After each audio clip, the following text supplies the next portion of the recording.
Brittany here. I am going to just run through really quickly how to do a closeout of your Google Classroom for a semester.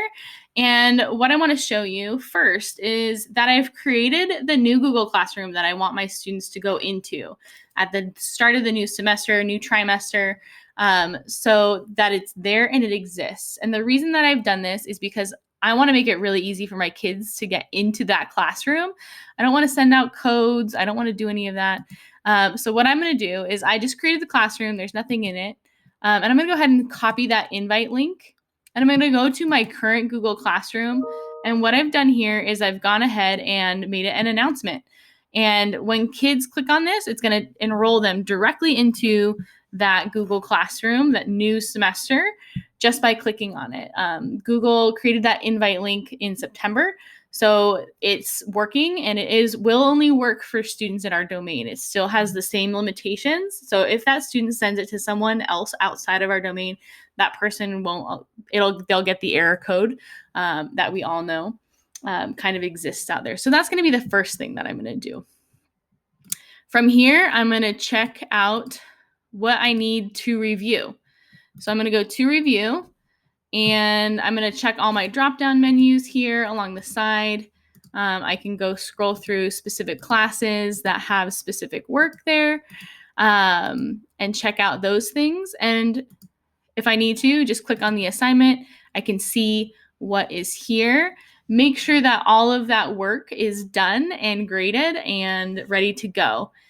Once that work is done and graded and everything's been sent out to students, I do recommend just downloading all grades as a CSV. So you have record of what student did what work, you have record of the grade that they were given, and you just click download all grades as a CSV, and you're gonna get this little CSV file that will be put onto your computer.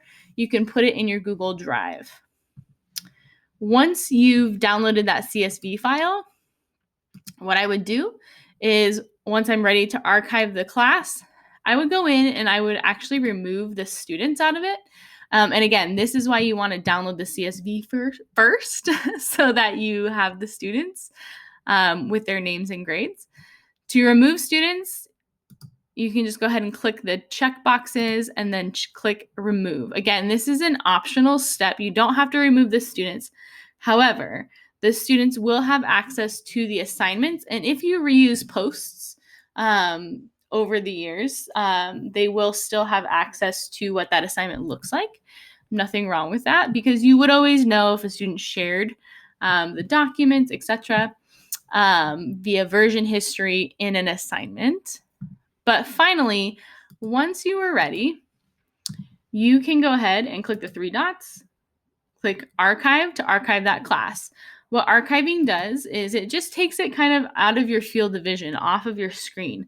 It gives you this little pop-up window that reminds you that it's archived for all participants, means they can't do anything additional. They can't be modified by teachers or students unless it's restored. And keeping in mind, you always have that option to restore that class.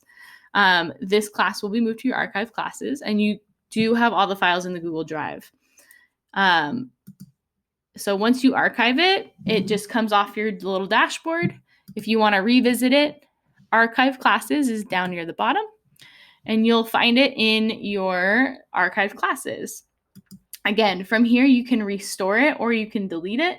You can also make a copy of it from here. So if you ever decide that you want a copy of everything that's in there, you can do that before or after you've archived the class as well. So those are the ways to kind of clean up your Google Classroom dashboard at the end of a semester.